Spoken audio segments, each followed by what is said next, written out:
here's what's going on in this country. If you want to destroy a business, a nation, a home, it has to be done from within.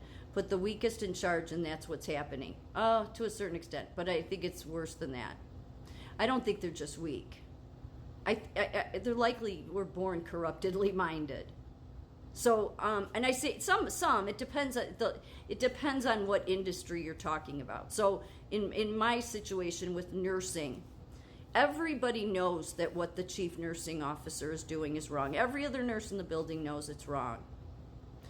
Knows that, we're not being given the ability to care for patients. We're just being treated like slaves because the micromanaging is so intense that it's you have to stop what you're doing and get nurse to nurse. You have to take somebody from intake right that minute. So there's been a ton of research done about you should never interrupt med pass, but they don't care. So they'll just they micromanage every little bit of your day, and yet they needle and needle and needle, and then if you don't do it, then the supervisor comes over and finds out about it. And the supervisors, they know. Every nurse in the building knows this is wrong. So then you have to sit back and say, how is it that every nurse in the building knows that this is wrong, that this is of no therapeutic value, this is like slavery, and you mean to tell me that chief nursing officer doesn't know it's wrong? No, she does. She's just corrupted in her mind. She's willing to be corrupt. Or she thinks people are going to buy her bullshit because she likely thinks that because she's an emergency room nurse, she's smarter than mental health nurses. No. And I have great respect for emergency room nurses because I worked psych in an emergency room and learned a lot from them. They do come, it's two different areas, I've said before. They deal with the physical trauma where we deal with the mental trauma. So the level of patience is kind of different in both areas.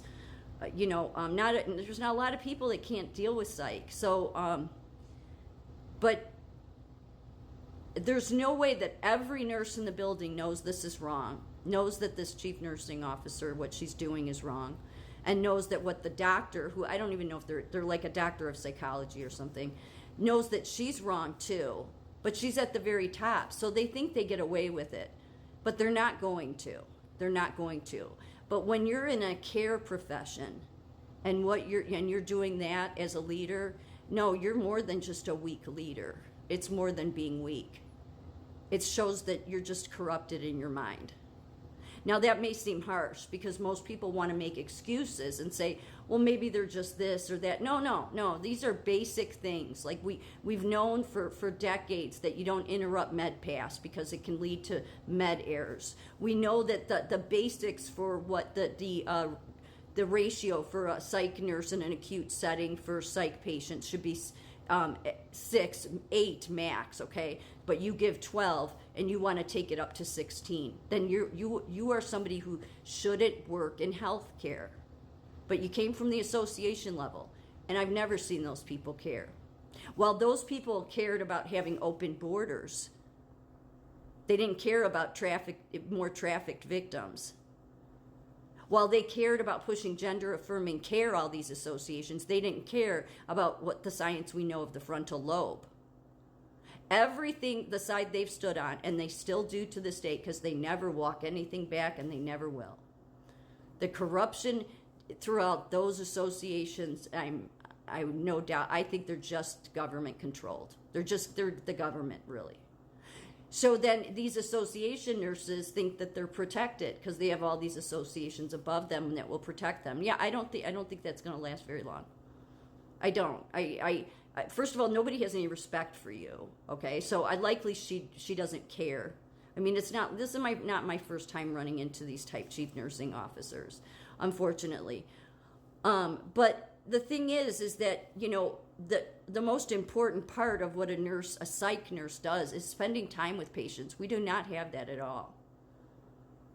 All we do is, like I work 7 p.m. to 7 a.m. So I'm pulling my hair out, and by the time I would have time to really spend with any patient, they're asleep.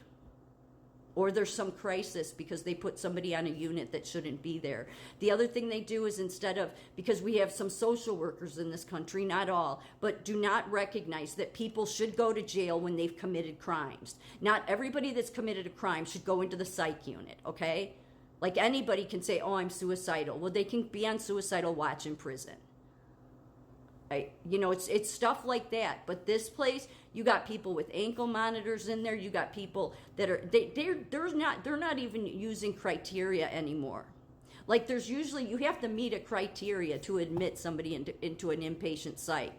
And usually it's, they're a danger to others, they're a danger to themselves, or, they're completely just like not taking care of themselves. Like it has to be really bad. No, they're admitting people, and usually it has to be if they're suicidal, it's like within the last 24 hours. No, somebody, was suicidal 4 weeks ago, and they'll admit them. Because it's about the money, it's all they care about. So we're not helping anybody, but corporate doesn't care about that. So those are not people that should be running any mental health facility. And most of your freestanding psych facilities are run by corporate psychopaths. That's how I look at them. As a psych nurse, I do, because you really have to be a cold-hearted person to do what they do. It's very simple. What a psych nurse's role is to spend time with patients. That would make the unit calmer, that would make the milieu better, but just bringing in anybody and everybody and not considering the rest of the milieu, if that's an appropriate patient to bring, because patients in psych are not in their rooms like they are on medical floors. You're not just in your room by yourself. Their rooms are locked during the day, so they're all interacting with each other. So then when you bring some homicidal person in, that's actively aggressive, and you have no staff, then you are not just a weak leader. You are a leader that is dangerous, and not only doesn't know how to do the right thing. You shouldn't be working in healthcare. You should have your license suspended. But your nursing associations don't see it that way, but then they never stand on the right side. So I've said for a long time, oh, they're weak leaders. Yeah, no. When you can do what I've seen in the past, few months that this chief nursing officer does, when we all know that we're not helping anybody. And then patients get more mad because it's like, I'm here to get help. And I'm like, I know.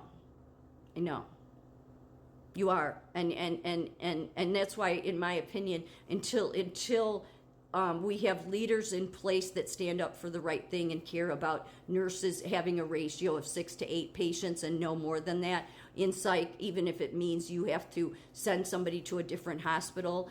You're going to abide by safety first. Until we get back to that place, we can't truly help the people that keep coming in, because it's just going to be a revolving door, which serves the chief nursing officer, who only cares about profit, likely because she's going to get some bonus at the end of every month for it. So she just is involved in wanting to get as many admitted too.